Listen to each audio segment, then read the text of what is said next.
We're rolling. Welcome to the REI Rookies Podcast, the Real Estate Investing Rookies Podcast, episode number 95, where we invite you to follow us on our journey towards financial freedom using the power of real estate. I'm Josh Koth, and Jack Haas is off to my left, giving me a steely gaze. And here at REI Rookies, we believe in a couple key principles. Number one, the best way to retain information is by teaching it to others. And number two, a rising tide lifts all boats. We're not competitors, we're a community. So let's get into some real estate investing. All right, guys, this week I interviewed Zach Beach, who is a member of the Smart Real Estate Coach Associates. We had the owner of that business on the podcast a while back. Jack interviewed him, and we kind of followed up with Zach here, and we talked about, from a little bit younger perspective, how he's grown his business and done over 100 deals in less than 3 years. So let's listen to the interview with Zach. All right, guys, we're here with Zach Beach from the Smart Real Estate Coach Podcast. Here with Josh, speaking with Zach. And Zach, welcome to the show. Hey, Josh, Jack, thanks for having me. Very much appreciated. Yeah, so we can tell from your accent, you're from Canada. Is that correct? Yep, Canada through and through. Obviously, you're from the northeastern part of the country. Where do you guys reside exactly? I was born and raised in central Massachusetts, right outside of Worcester. So if you ever listened to Toe Booth Willie with Adam Sandler, might be an oldie growing up, but he comes out of the booth in Worcester, Mass. But I live in southern Rhode Island, right outside of Newport, Rhode Island. Awesome. And is that where you do most of your deals? Yeah, so we have kind of two businesses we could certainly talk about too. So in our personal buying and selling entities that I buy and sell property with my family, we primarily focus in southern New England, which Rhode Island, Connecticut, and Massachusetts. And how are you finding your particular market as far as the rent price ratio? And are you mostly buying and holding, or what are you doing with the properties? Yeah, I'm glad you asked. So we primarily focus on terms, the terms business, which underlying the terms business is a couple different strategies, which are lease purchase, which we can hit each and every one of these. Lease purchase, buying subject to the existing loan, owner financing, or what we like to call an assign out, which basically means that we're tying up the property on a lease purchase, but we're assigning it back to the seller, the buyer to the seller. So it's basically like wholesaling a lease purchase contract. Gotcha.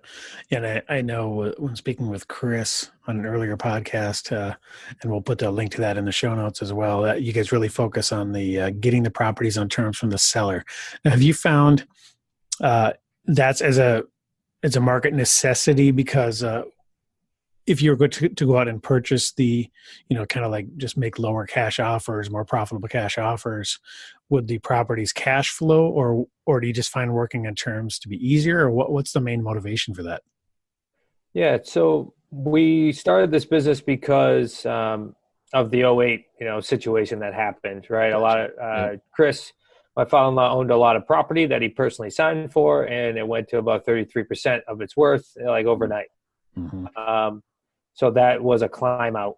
So instead, now we buy property on terms because we don't sign personally. We don't put up our own cash unless it's coming from another deal, and we don't beg other investors for money. It's our way of being able to buy property, tying them up without using any of that, and still creating what we call 3 paydays, which we can go into a little more detail on that as well. But we are able to create 3 paydays, which on average, all 3 of those will add up to roughly $75,000, depending on the market. But what we found is in southern New England, our deals are adding to roughly $75,000 in profit. But we do buy property in other markets, and some are higher and some are lower. Right. Yeah, real estate's very, very local, very market specific. Let's backtrack a little bit and talk about how you got into real estate investing in general. I know you're about in your late 20s. Is that correct? Yeah, I'm 28. Yeah, awesome. So you got kind of into it, around 25 years old. Maybe speak a little bit about how you were even attracted to real estate investing at all, and what led you down that path. Sure. So when I was getting out of college, I had no idea what I wanted to do with my life. So I did what anybody else would do, and I decided to bartend. So I started bartending I bartended for about 4 years. I originally started when I was in college, but then I just continued to do that. And then in order to make some more money and kind of leverage myself, I started personal training as well. So I was feeding drinks to people at night, and then I was training them in the morning. That way, double dipping there, as somebody told me.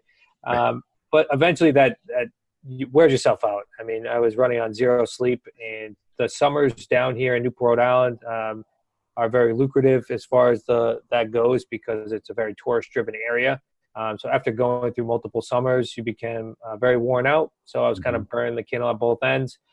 So I just noticed my father-in-law had a business that was pretty young. It was a couple years old, and I went to him and I said, "Hey, I'd be interested in kind of seeing what you're doing, because I'm eventually going to pull out of this, and I don't know what I want to do." And to be honest with you, I didn't even know if I was going to like real estate. I just knew it was better than what I was doing now. Right. So then I just started basics. He basically gave me a list of sellers to call, and I started making calls in between my other two jobs. And then eventually I just made the leap as soon as I was a little bit more comfortable. Made the leap. Nothing was promised at the time. It wasn't like I was getting some salary or anything like that. It was still up in the air. It was a little risky in my mind. But we did it, and I just knew it was going to be better than what I was doing then. So I hopped into real estate and haven't looked back. That's awesome. And I'm sure you've experienced this now, in real life. When you were bartending and personal training, you were trading your time for money, and now you're building wealth, building passive income, and everything's cumulative, and you're not having to just go out and do it all over again every day like you were doing those two jobs. So just having that mindset shift is crucial, and to have that happen at such a young age, you're really ahead of the game. I was going to ask you that too, as far as your being on the younger side of things.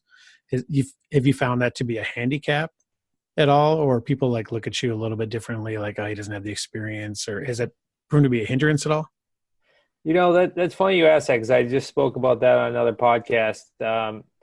It has never crossed my mind that I'm like, hey, I'm this young guy, and I'm going to these 50-year-old people's houses, and some of them are worth $500,000 to $1 million, and I'm like, hey, I'm going to come buy your house. Not only am I going to buy your house, but I'm not going to give you any money up front.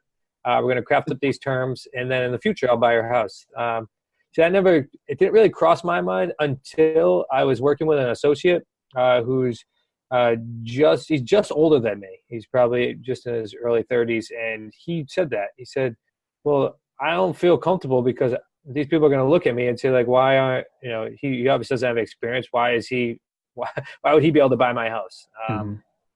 So I haven't personally found it as a hindrance, but I can definitely say that it's that mindset is definitely, it's just an internal perception. Right. You're here, or I'm here, or our team's here, helping people. And if you can provide a service, or not even really a service, but provide a solution to buyers and sellers, it doesn't matter what age you are. You're making society better. Right. And also, it's really about your confidence level when you're approaching people. If you come across unconfident and unsure of yourself, people can kind of smell that on you too. So I think you being ignorant of the fact that it might be a hindrance was actually an advantage, because you just came in and acted confidently and they thought nothing of it. Yeah, it's that statement too, right? Fake it till you make it. So yeah. I just was emulating some of my mentors and just did exactly what they told me to do. And then, when I came across the spot on which I wasn't comfortable, I would go back and speak with them again, right? And utilize my team, lean on my team when I didn't have the confidence. Or let's say somebody doesn't have a team out there and they just want to get involved. It's find a mentor and lean on them. So that way you can be confident when you're talking with buyers and sellers, because as soon as you get to a certain point where you're uncomfortable, you can just go back and ask the question, and then you can continue to accumulate that knowledge. That's awesome. I love that. Well, speaking of mindset and prepping yourself, building confidence, what type of personal growth or business training materials do you like to consume personally, or maybe you can speak to some that helped you as you were getting started in real estate. Yeah, that's a great question. So I have a goal each and every month to read a book and to listen to an Audible. My Audibles tend to be like personal development books. There's a couple great books I've just listened to recently, like High Performance Habits by Brandon Bouchard, Unf Yourself by, I don't know if you guys swear on this podcast, so Unf Yourself from Gary Bishop, the 10X Rule. So there's some great ones out there. And then you can always start with your basics, right? I mean, I think Think and Grow Rich was one of the books that I still have it on CDs, and I listen to it probably like at least once a year, just to kind of bring me back. So you definitely work with the basics. And then when I started growing and trying to look for more confidence, I really got involved in following Bob Proctor. Bob Proctor is a great person to follow. So much free content out there as well. But I had a mentor of mine that taught me like all those paradigms and things like that, where I followed that system. So that kind of got me jump started. So personal development is huge. I'm constantly going to seminars, at least 1 or 2 a year, just for personal development, and always seeking mentors, whether through books, audibles, programs, to make sure that I constantly stay on top of that, because you can never outgrow who you are, and your wealth is definitely a tribute to that. And audience, take note that this is a common thing we see amongst people that are high performers. They never stop learning. They're always consuming that type of material. And without fail, when I ask somebody that is doing this at a high level, they always have things that they're currently reading, and they make a point of that. So audience, take note of that. That's a clue right there for you. Yeah, it's huge. You can never outgrow yourself. So if you want to make more money or grow a bigger business, you have to grow personally. We talk about this as a team all the time. It's the company can only grow as far as, or as big as we are. So we're constantly, it's not only me. I can't even attribute it just to me. It's my father-in-law, Chris, my brother-in-law, Nick. We're constantly seeking outside mentorship and personal development. So as you know, as us three grow, the business has grown. It's almost simultaneous. Awesome. Well, let's dig into some nuts and bolts here about your guys' business. First of all, when you're pursuing potential properties, how are you guys putting the net out there, putting your fishing lines out? What methods are you guys using to find properties or potential sellers? Yeah, we actually keep everything like super basic, because when you're buying and selling on terms, it's really more of an educational process to a seller or a buyer. So we're doing a lot of like dialing. So most of my leads are going to come from for sale by owners that are VA call on. If you have a chance to have a VA and leverage yourself, that's huge. Expired listings. And then we have like some cool technology we use. I'm sure a lot of people are using like Slide Broadcast and other technology to like send out a message, like a voicemail, to get people to call you back. For rent by owners are great, especially when you're doing like a lease purchase, because they're already going to rent the property. So that transition to a lease purchase isn't as big as, someone who's looking to sell it outright.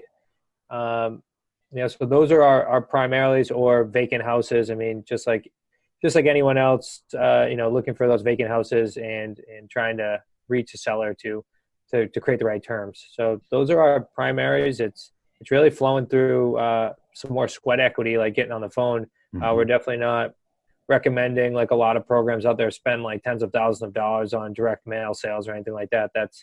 That will come as you need it to, if you're looking to scale your business as you get further along. So one question I had was, obviously it's got to be a pretty small, or at least maybe this is my own, not having the vision for this, or the belief in the fact that people will take terms as opposed to wanting to just cash out. What percentage of, obviously you're chasing FSBOs, expired listings, those types of things. Those are people may have the best chance of wanting to accept those types of terms. But would you say it's even harder than if you're just throwing them an all cash offer at a little bit lower price? What percentage of people are even able to take the terms, and if they don't have an underlying mortgage? And do you find most of the sellers don't have underlying mortgages, or is that a factor? So that can be a factor, but you got to kind of put on the hat of we're actually talking to completely different people. We're attracting a completely different seller than someone that's looking to give them like an all cash offer at 40 to 60%, of their value. We're talking to sellers who are typically looking to get the most money out of their property because that's something we can offer. We can offer them at least full market value. We're typically buying the property directly from them, so they're keeping realtor commissions. Mm-hmm. So we're always dealing with a seller that's in a better position. That's typically in a better position than somebody that's looking to sell their property all cash at less. And just to backtrack for 1 second, so kind of a differentiation between kind of our model or most real estate investors' model is pursue people that have a level of motivation, that little more desperate and motivated type seller who needs to sell quickly and is willing to take a much more discounted price. So you're really ignoring that segment of the population, going after people that are looking for top dollar, and you're offering, hey, we can get a lot closer to your purchase price if you're willing to wait. Yep. Have the ability to wait. So that's really your approach. Yeah, so that's definitely one of our approaches. That's actually part of my script. I work with sellers who are looking to get the absolute most out of their property, but have set themselves up for the ability to wait for the equity. So now is the exit strategy, let's say you're running the numbers on a potential property. Now you can get closer to their purchase price, or like you said, full market value. So how do you structure the deal? Because obviously you need to make sure that it cash flows or whatever. Is your exit strategy typically to hold? Typically we sell through our rent to own program. Okay. Gotcha. Yep. So the rent to own, so then the cash flow is built in arbitrage based on that. Yeah, so we get paid. It's probably a good spot to say we get paid on 3 different paydays, when I was alluding to from the beginning. So payday number 1 is the non-refundable deposit that a buyer gives to us. So it's a non-refundable deposit that counts directly towards the purchase price. Because when we're buying a property from a seller, we're going to sell the property at a premium because our buyers need time and need our rent-to-own program in order to buy a home right now. Right. So we're able to sell it at a higher price. Our second payday is the spread between which we're paying out expenses, because typically when we buy the property from the seller, we're only taking over the mortgage, maintenance, taxes, insurance, and then future repairs as needed. So we're really just taking over the baseline expenses on the property, like the holding costs. And then we'll sell the property on a monthly basis for a higher price. So we're able to create a spread there. And then we're getting on the back end, when the property gets cashed out, there's usually a difference between the premium and what we were able to collect at the beginning. So there's that. And we're talking about principal pay down, that we take advantage of the principal pay down on this as well. So that would be our payday number 3. So we have all 3 of those paydays. So we get money now, during, and after. Awesome. So let me ask you a question about, so really you need to market to 2 sets of people, right? You're marketing for sellers who are willing to accept these types of terms and who can afford to wait a little bit longer to get a higher price. And you really need to have a nice pipeline of a pool of rent-to-own buyers as well. Are you guys marketing aggressively for the potential buyers, or how does that work? Yeah. So a couple things come out of this. So once you take a property, because we teach this a little differently. So when you're typically going through a wholesaling program, you're taught to build your buyers list first and then go get properties. We actually teach you to go get properties, because then the buyers will come. Because we have a particular way of marketing to our buyers with certain copy, like rent to own program, no banks, things like that. Good credit, bad credit, no problem. So we're attracting buyers that need our program in order to become homeowners. So as you take on properties and you capture them correctly, your buyers list can grow significant. It can grow quickly, especially as you're taking on these properties. So finding buyers is never usually the problem, because roughly what we've seen nationally is that roughly about 80% of the market is not able to walk into a bank and get a loan today. So really, it's that high, huh? It depends on the market, but nationally what we're seeing is roughly about 80%. So we're fishing in a larger pool of buyers. And full disclosure, I mean, out of that 80%, how many are really going to be qualified to become buyers in our program? Let's say 20% of that, because the rest of them are just renters. So, but it's a heck of a lot bigger than your traditional buyers. Plus, when you're the only person on the block that has a house that's for sale, rent to own, and everyone else is selling traditionally, you have a significant advantage in that pool of buyers. Right. It might be the only way they can get into a house of that quality. Yeah, so our buyers typically are someone who's looking to become a homeowner, just needs time. So someone who's had a legitimate hiccup in their credit, went through a death, a divorce, something along those lines, where we can take a look at it and say, okay, that was legitimate. Or someone who needs seasoning. Banks right now need to roughly see about 24 months, if you're self-employed, to show a correct amount in order to buy a property. Right. So they just need seasoning. So those typically tend to be like our types of buyers. Now, how about when you're qualifying these buyers, is your goal really how many of them actually follow through and go to a bank a couple of years down the road and refi you out? Or is the deal structured in such a way that that's the goal? Or are they going to possibly just keep paying you for 30 years and then you just keep paying the homeowner? Or what's the ultimate end goal? Yeah, I'm glad you brought that up, because there's definitely some mixed reviews out there in the world with certain people teaching certain things. Our goal is always to get our buyers cashed out, is to create homeowners, because we can always create new deals. I mean, that's not the issue, especially when you've been doing this for a while. You start to, you understand the scripts and how to structure these deals. I mean, there's a heck of a lot more deals out there than people would think. Right. So our buyers, we do a strict vetting process, and we use multiple third parties in order to find out a couple of things. To find out what their debt to income ratio is, so can they afford the property first, most important, their credit, where is it at now and where does it have to be? If it's seasoning, okay, well, how much do they need to show and how long do they need to show it? And then I'm going to work there. Then we as a team help them create a step-by-step plan. So we're going to take in a non-refundable deposit that counts directly towards the purchase price. We're going to find out their mortgage readiness date based upon all of that. And then we're going to structure the deal based upon their mortgage readiness date. So if they do A, B, and C, then they become homeowners. And we kind of guide them through that way. So our end goal is always to get these people to the finish line and to create buyers, because we also, as you can imagine, we get a nice chunk of change when the house cashes out too. So I'm more than happy to have a buyer become a homeowner. Right. Everybody's pushing in the same direction. Yeah, that way it's successful. And everyone's successful because we all have the end result in mind. The buyer's happy they're a new homeowner. We're happy we got a nice spread. Seller's happy they got the end result that they wanted to sell their property. So everyone wins in that scenario. So that's why we're always fighting towards that. That's awesome. I was going to ask another mindset question as far as, you took the leap from hourly type jobs into real estate investing. And what do you feel is preventing most people from making that type of leap that would be a life-changing wealth building pursuit?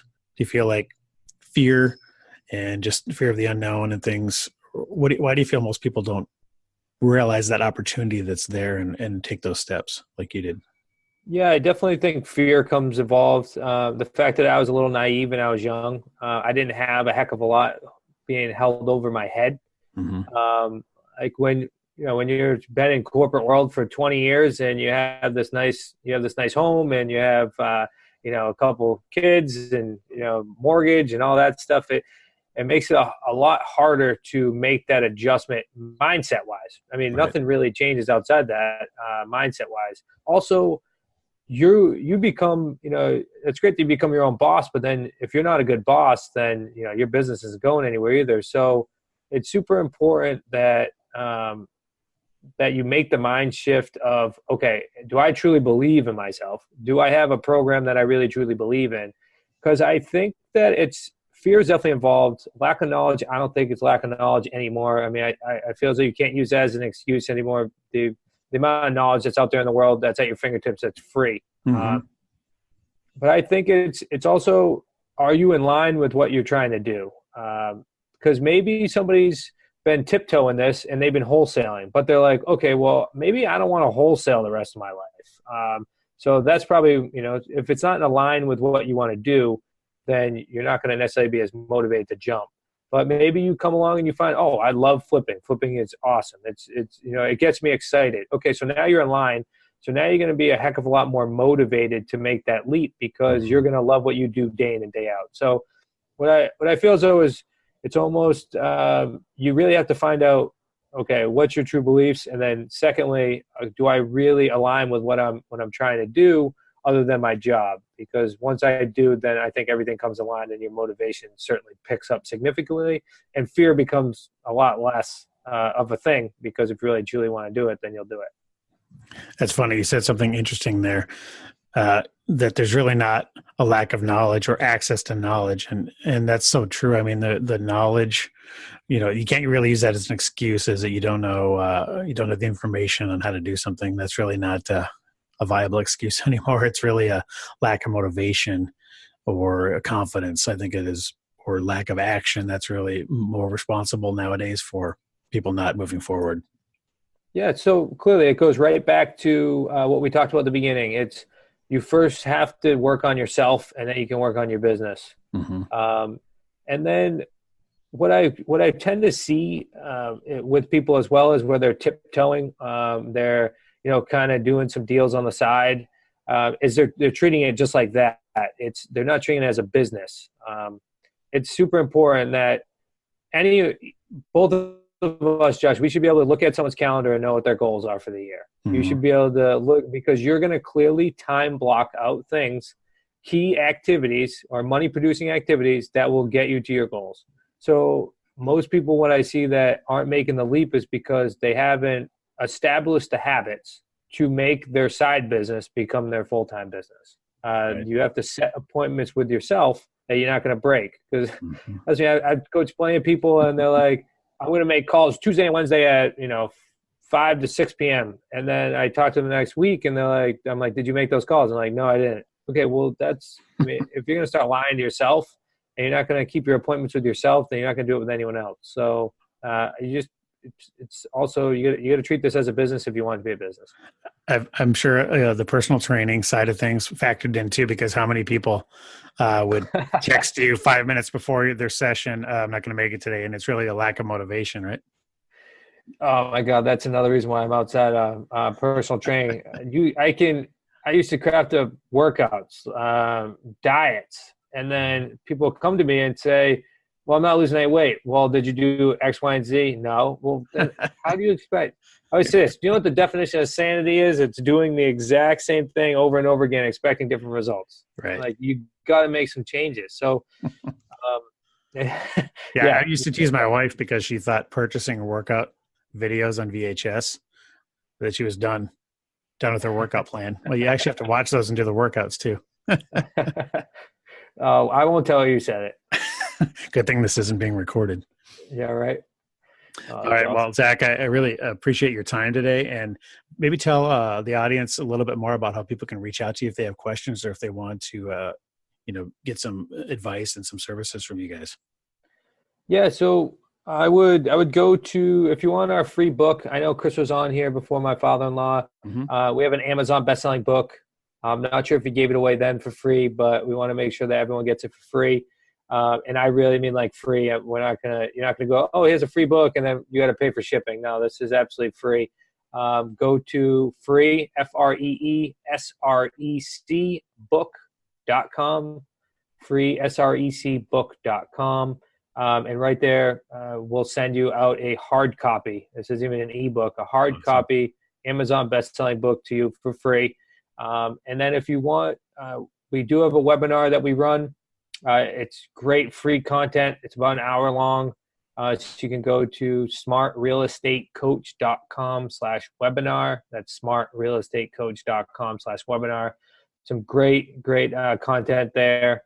And then, if there's anything else that you need, questions, just email support@smartrealestatecoach.com, and they'll make sure the right teammate, reaches out to you. Awesome.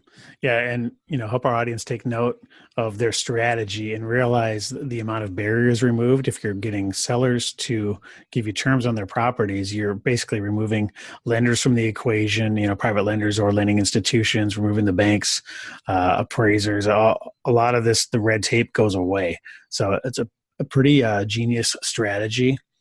So I definitely recommend people taking a look at that material. We'll put all the links to the show notes as well. And Zach, I appreciate your time today. Yeah, thanks, Josh. Jack, I definitely appreciate you guys having me on. I hope everyone got some great value. And hey, the rookies out there, just take some action, get committed, and go build the business of your dreams. That was our interview with Zach Beach. Make sure you check out the show notes to figure out how to reach out to him if you have any interest. And if you found value in the show, we put a lot of effort into this, and we'd love some support through Patreon. Hit up patreon.com/REI Rookies. Throw us a small donation. It would be much appreciated. And if you have any ideas for topics on the show, shoot us an email at info@REI-Rookies. You can also find us on Facebook, Instagram, and Twitter @REI Rookies. And if you like what you're hearing, head over to iTunes, subscribe, rate, and review the podcast. It really helps other rookie investors out there find the show. And remember, get off the bench and get into the game. We'll see you next time. I don't like to tell a man what to do with his money, but if you ain't investing in property, then you're dumber than a dummy. I'm not dumb. I'm smart. Well, buy property. That's my advice.